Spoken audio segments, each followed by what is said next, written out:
Hello viewers, welcome to this video.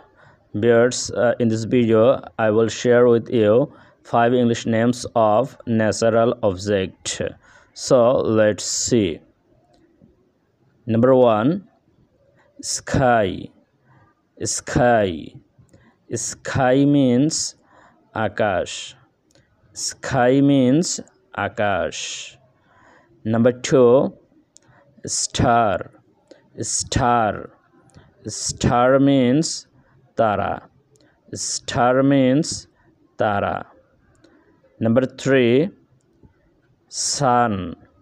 Sun. Sun means surjo. Sun means surjo. Number 4, planet. Planet. Planet means groho.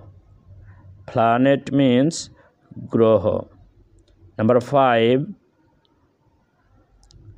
satellite. Satellite. Satellite means upagroho. Satellite means upagroho. Okay viewers, keep learning and memorizing these names and waiting for the next video. Bye.